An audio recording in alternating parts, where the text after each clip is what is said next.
Welcome to the Distracted Driving Podcast. I'm Sean Genovese. This is episode 47, Tenure is Eroding. This is a part 3 of a 4-part conversation with my friend James Moore, Emeritus Professor James Moore. I have, once again, my guest co-host, Stephanie Van Ash, with me for this conversation. If you did not catch the previous 2 episodes, I'll catch you up real quick.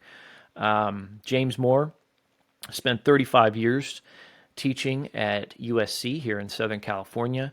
He recently retired and separated from the institution. His plan was, as an emeritus professor, to continue teaching part-time as, he felt like. And because of some of his positions on some high-profile, I guess you could say, political issues over the years, his emeritus status was initially withheld and then finally granted to him on the advice of the general counsel.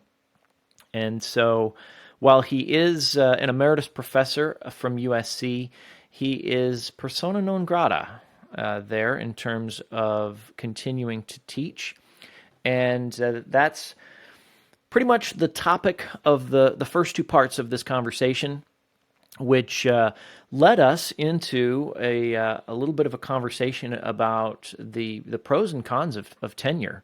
Really, tenure was supposed to be there to protect unpopular ideas amongst the academic faculty at a university like USC. And while Jim didn't necessarily get fired or lose his job because of his positions, he wasn't going to be in a position to add value to the university anymore. So my question at the end of the last episode, the unintended consequence of tenure is that you end up with people that are not good at their job. So is tenure dead? And we're going to find out Jim's perspective on that here in episode 47. And the title may give it away. Tenure is Eroding. Well, I've always been a little bit skeptical of tenure. The same way I'm a little bit skeptical of democracy.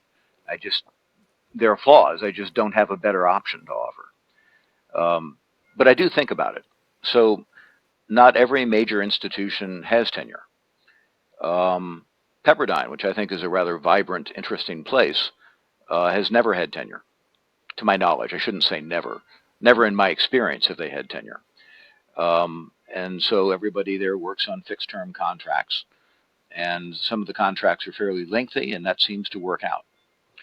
The objective of tenure, and tenure is a particularly, U.S. institution, frankly. It's been emulated globally, but the thinking grew out of the U.S. in the 19th century.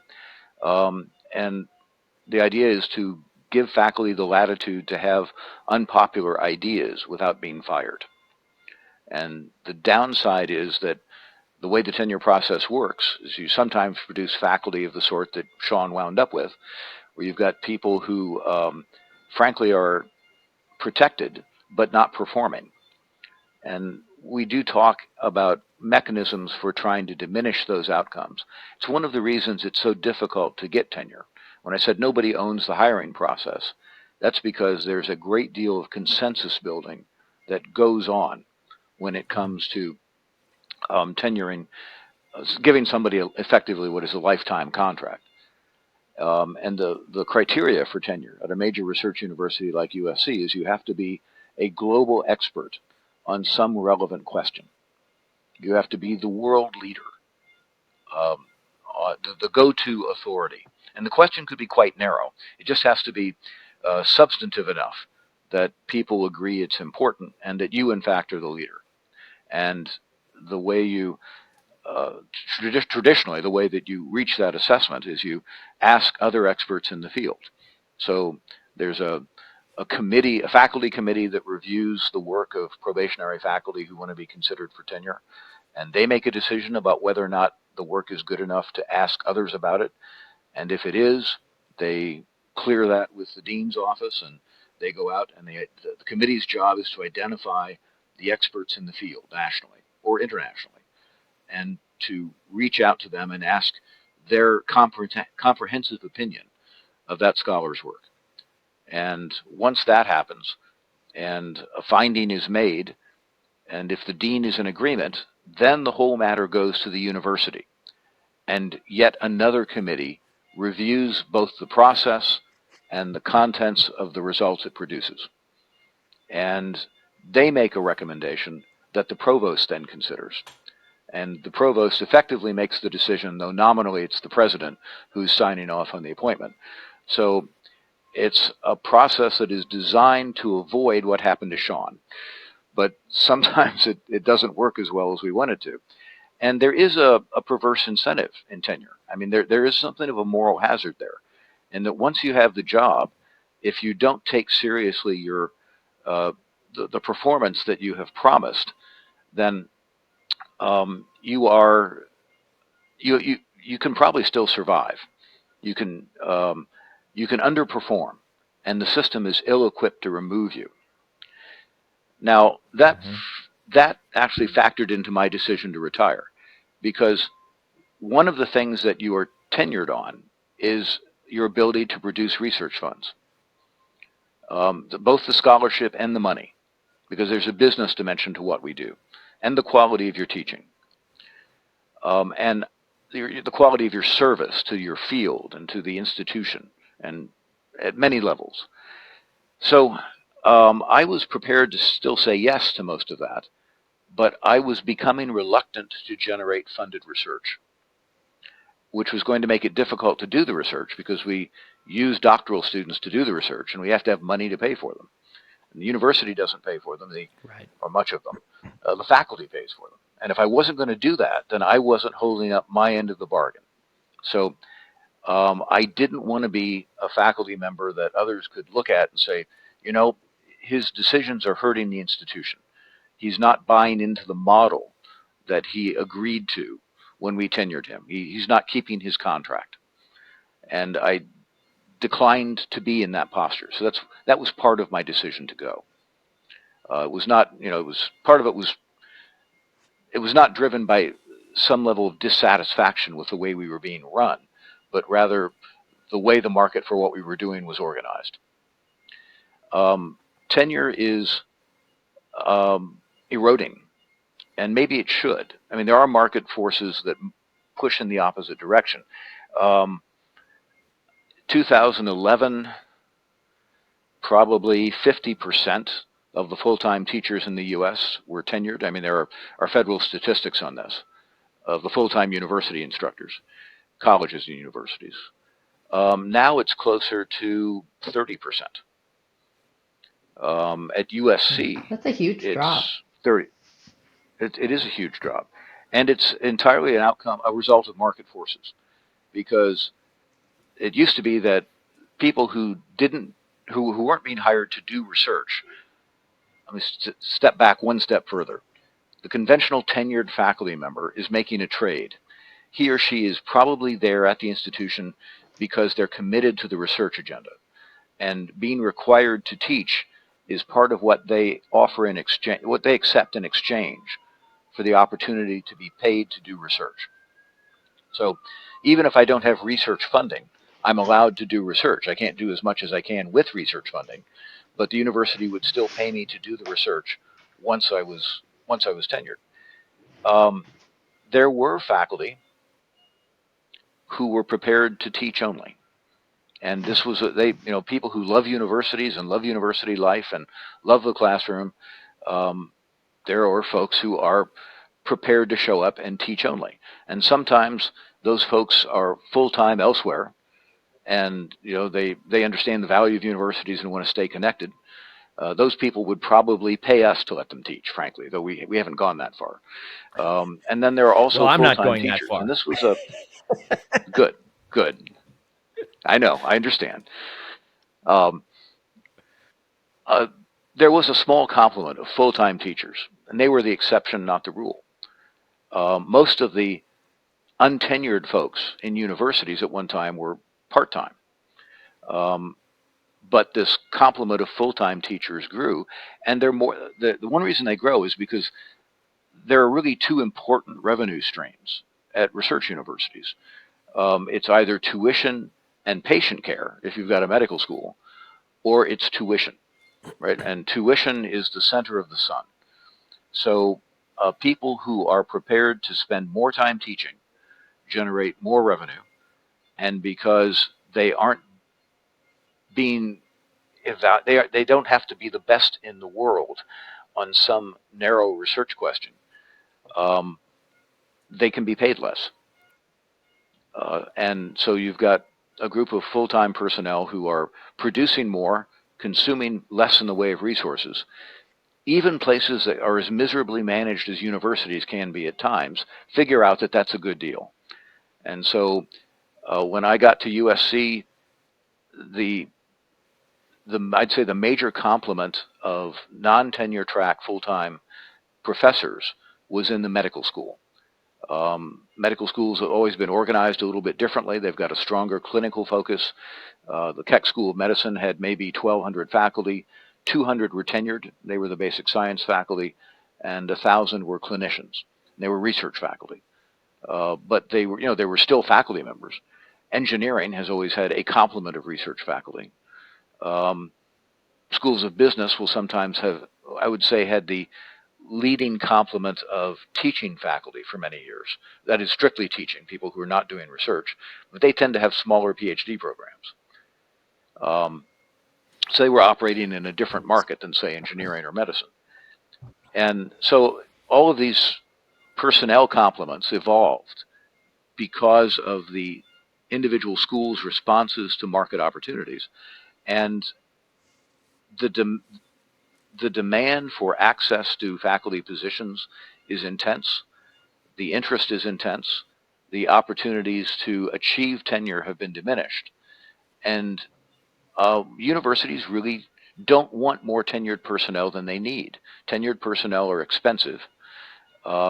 They do perform a role that is, and not everybody has to perform exactly that role to be effective and useful to the institution. The full-time teachers have, I'll just go ahead and say it, have in many respects been outcompeting the tenured faculty. And that's why those ranks have grown. They produce more for the university and they cost the university less. And So, do you think that the result is on educational outcomes is as tenure is reduced? I mean, that was a 20% drop over what 12 years. Is that better for education, or maybe is there no change? I mean, what do you think the impact is on those outcomes? um, for me, it's undetermined. I mean, part of the premise in a research university is the research maintains expertise, and the expertise ideally will be translated into the quality of the classroom experience.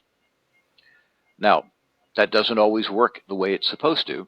Some faculty, even though they're excellent researchers, want to spend as little time away from that activity as possible, and that includes teaching. So they minimize their teaching role, and perhaps they are uninspired in the classroom. Though frankly, most of the faculty I know at research universities tend to take the teaching aspect very seriously, because you don't devote your life to a research activity and a set of questions and the life of the mind without having some capacity for internalizing values. And very often those values include meeting the expectations of the people to whom you've made commitments, including students. And so most of the faculty, the full-time tenure stream personnel that I have known in my life have been very responsible teachers, not always as effective as they wanted to be, but people who wanted to be effective and wanted to deliver and devoted cognitive attention and intellectual resources to doing so. So I don't consider the research university model deeply flawed when it comes to teaching. It's an expensive way to do it because the people who are doing it are not just teaching. They're spending some of their time in research.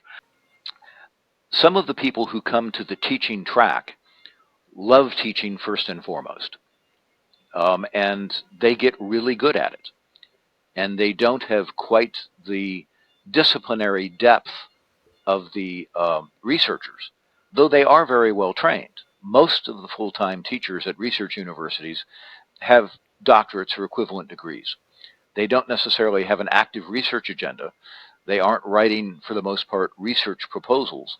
They aren't supervising doctoral students, which is part of what research universities are for. They're meant to train faculty. But that doesn't, the fact that they don't have that ongoing research activity in their life doesn't really cripple their contribution at the lectern. The same way it's possible for a researcher to be a responsible teacher, even if he or she is not doing quite the job that he or she wants, or even that the students want, in Sean's case, then it's equally true that the fact that a full-time teacher is not doing research doesn't cripple them at the lectern. Right? They're well trained, they're well educated, they're thoughtful people, and many of them are involved in scholarship, even if it's not what they're being paid to do by the university. They've internalized a set of values too, where they were trained by faculty who said this kind of activity is important, and they still emulate that, even if that's not what they're being paid to do. So um, I I can't tell you whether it's been good or bad for research. It's been very good for universities because universities can now generate more tuition at less cost. And from a business point of view, it's been very good The for reduction universities. of tenure has been good for universities because of that economic shift you're saying. Yes, By the way, I mean, right. you described me exactly. I have no interest in research. I would say that I do not have the tremendous depth in my field, but I'm well trained, well educated, and I enjoy the teaching, and I enjoy the time with the students. Which one of the things now I'm teaching graduate students, and we're doing engineering management, so it's a little bit, as I tell them, it's a little bit of a squishier topic.